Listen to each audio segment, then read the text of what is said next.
Well, it took until just a few weeks before my 70th birthday, but I finally got myself a 12-string electric guitar.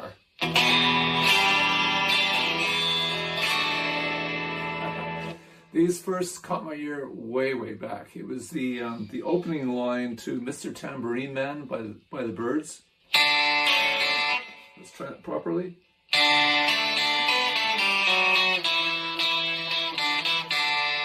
And I'd never heard a guitar that sounded like that. And I was just a kid at the time. I had no idea that such a thing as a 12-string guitar existed.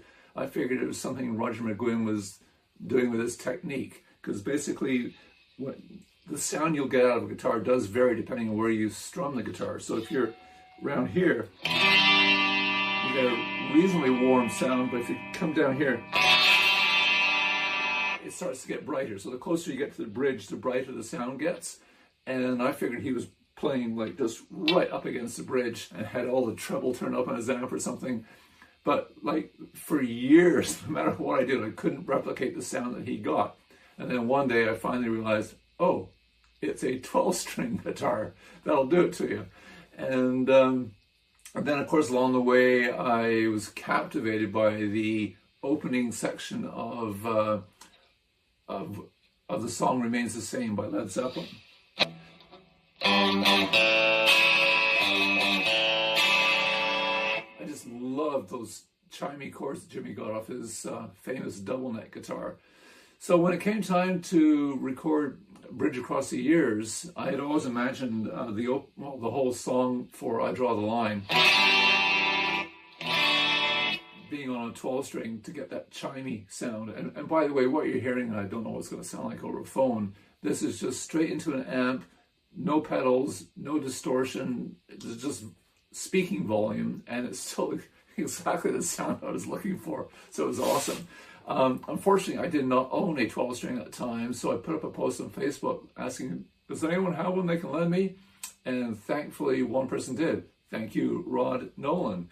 So I think he agreed to lend it to me for a couple of weeks, and I believe I kept it for like 2 months.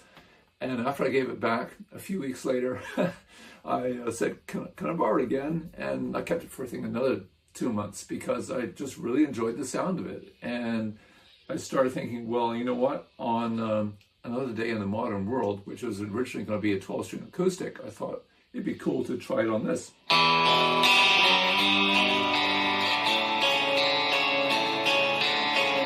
And then, of course, for Tomorrow Is Today, which was intended to be totally acoustic, it went... and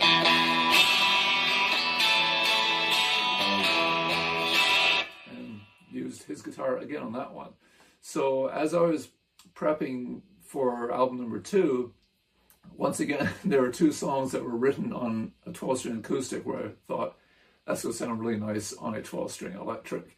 And I didn't want to overstay my welcome with Rod, and I thought, it's time. I went out and got one. So this is it, Dan Electro 12-string, and I'm having a great time with it. So you'll be hearing tunes in a not too distant future. Stay tuned. Cheers.